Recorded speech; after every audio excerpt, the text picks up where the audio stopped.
لو انزلنا هذا القرآن، اگر اس قرآن کو ہم نازل کر دیتے علی جبل، پہاڑوں کے اوپر،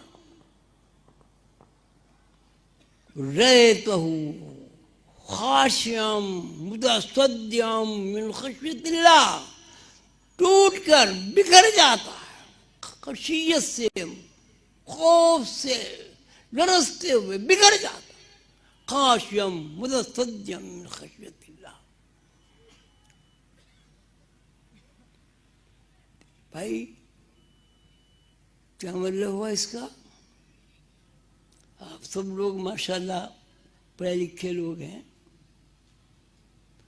قرآن کو اگر پہاڑ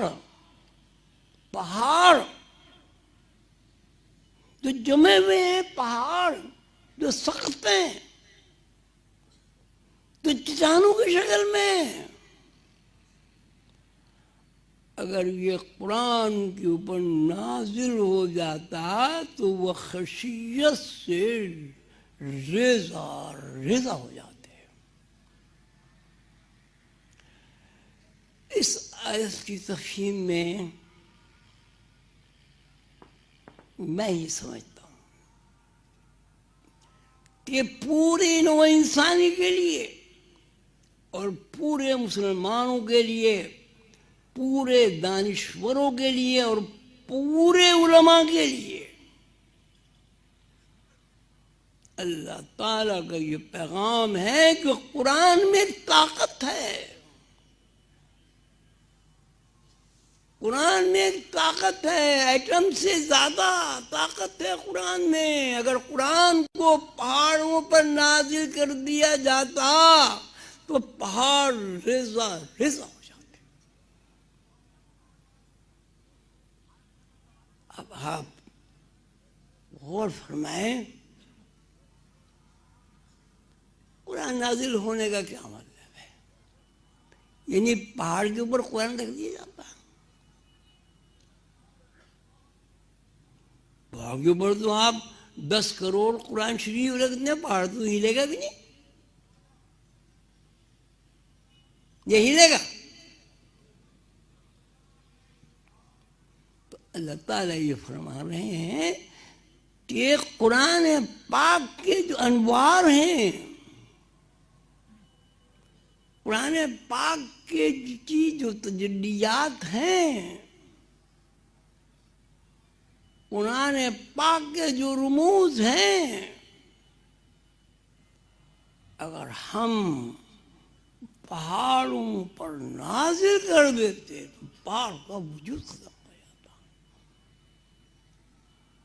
اب میں ایک سوال کرنا چاہتا ہوں، آپ سب لوگوں سے ایک سوال کرنا چاہتا ہوں۔ ہم مسلمان ہیں، قرآن سر پہ بھی اٹھاتے ہیں، قرآن پڑھتے بھی ہیں، قرآن کو دہراتے بھی ہیں، تو ہمارے اوپر لرزہ کیوں نہیں طاری ہوتا؟ کیوں ہم قرآن کی انوار و تجلیات کا دباؤ محسوس نہیں کرتے؟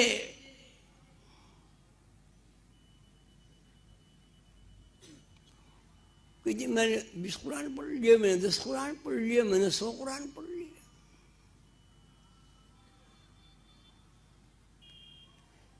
اس کا کیا مطلب ہوا؟ لو انزلنا هذا القرآن على جبل لرأيته خاشعا متصدعا من خشیت اللہ۔ اگر ہم قرآن کو پہاڑوں پر نازل کر دیتے تو وہ خشیت ایک بھی سے لرز کر ریزہ ریزہ ہو جاتا۔ ہمارے تو کوئی نصیب بھی نہیں پھوٹتی، ہمیں تو کوئی وزن بھی محسوس نہیں ہوتا۔ ہم ایک قرآن پڑھ لیتے نہیں پڑھ لیتے، ایک سپارہ پڑھ لیتے نہیں پڑھ لیتے؟ بتائیے کتنا وزن محسوس کرتے؟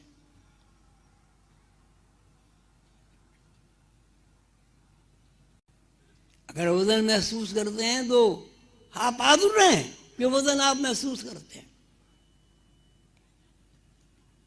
اس کا مطلب وزن محسوس نہیں کرتے۔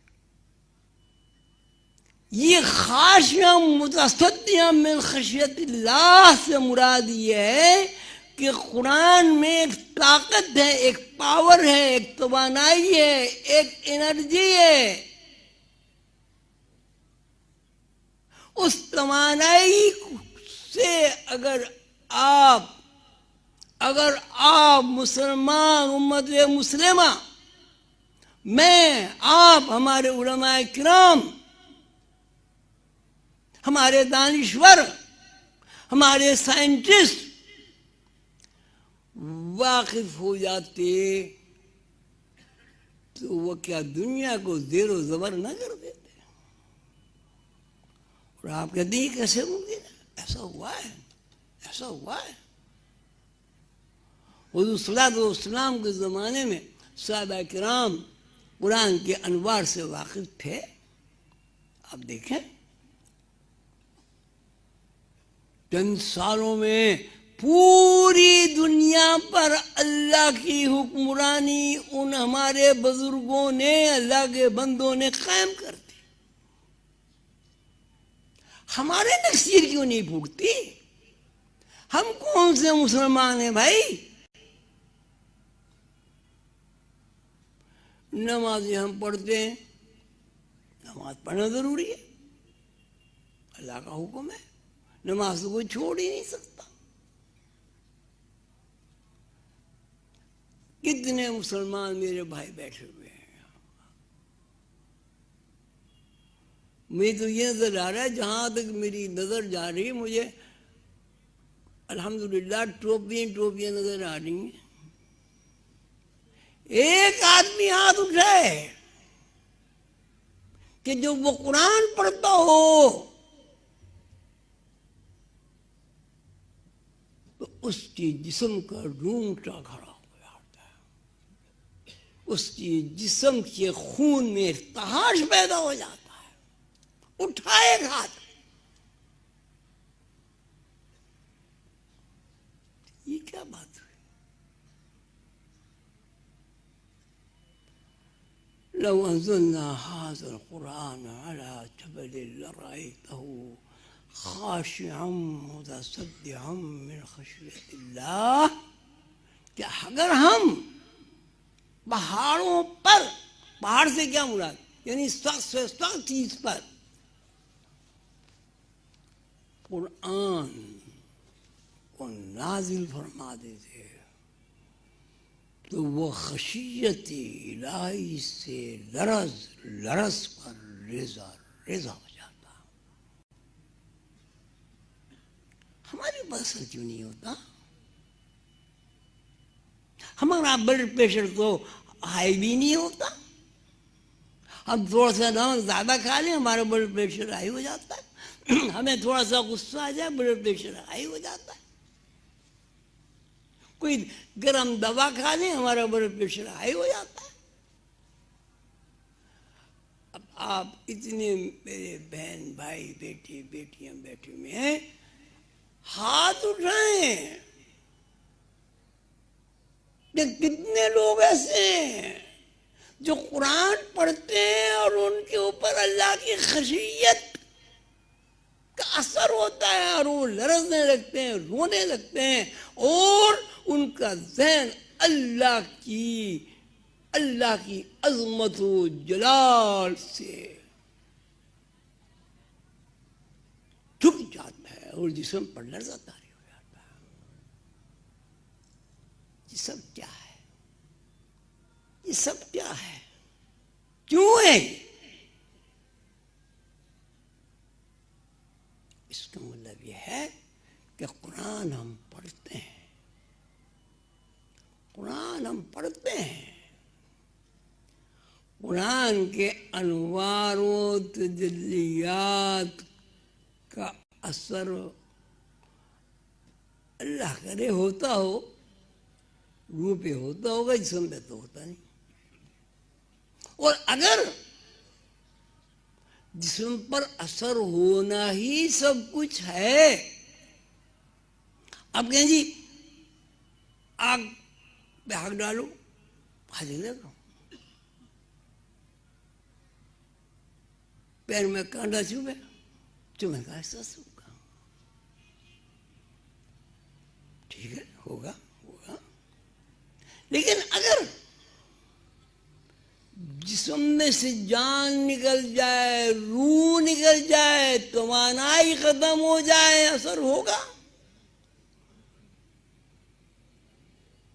تو میرے دوستوں، میرے بچوں، میرے بزرگوں، کیا میں یہ کہنے میں حق بجانب نہیں ہوں کہ ہم سب لاشیں، ہم سب لاشیں ہیں،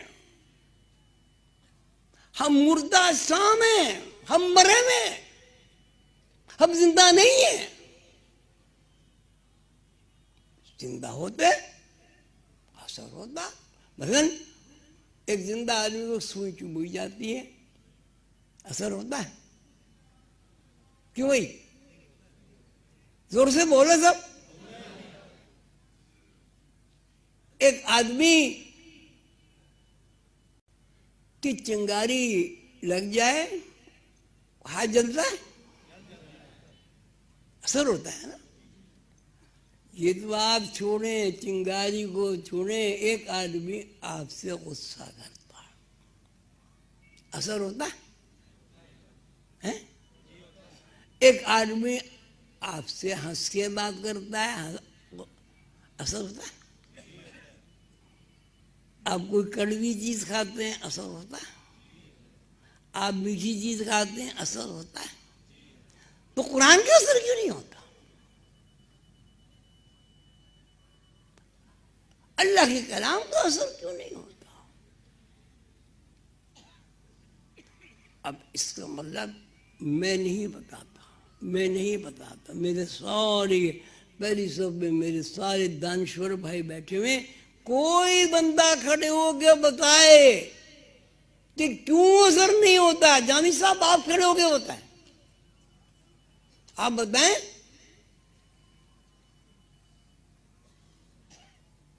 جی بتائیں.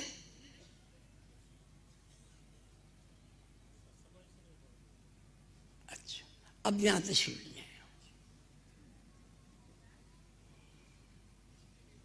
ان کو بھائی وہ دو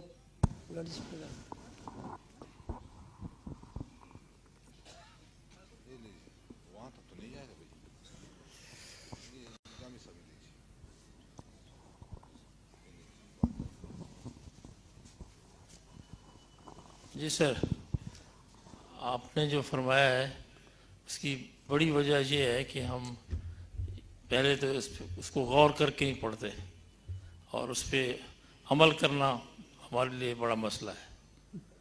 اس لیے قرآن کریم کو پڑھنے کے لیے سمجھ کے پڑھنا چاہیے.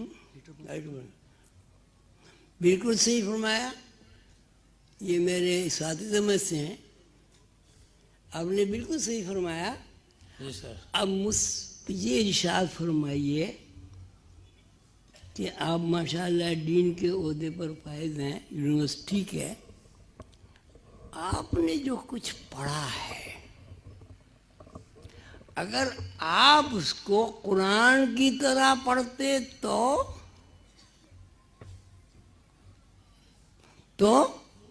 جی سر. تو اصل تو یہی ہے نا کہ قرآن کی طرح پڑھنا چاہیے. نہیں، یہ بات نہیں ہے. جی سر.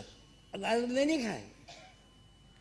اگر آپ نے جو کچھ پڑھا ہے، ایم اے پی ایچ ڈی جو بھی کچھ آپ نے کیا ہے، جی سر. اگر آپ میں یہ پورا مجمع قرآن کی طرح پڑھتا تو ہمیں ڈگری ملتی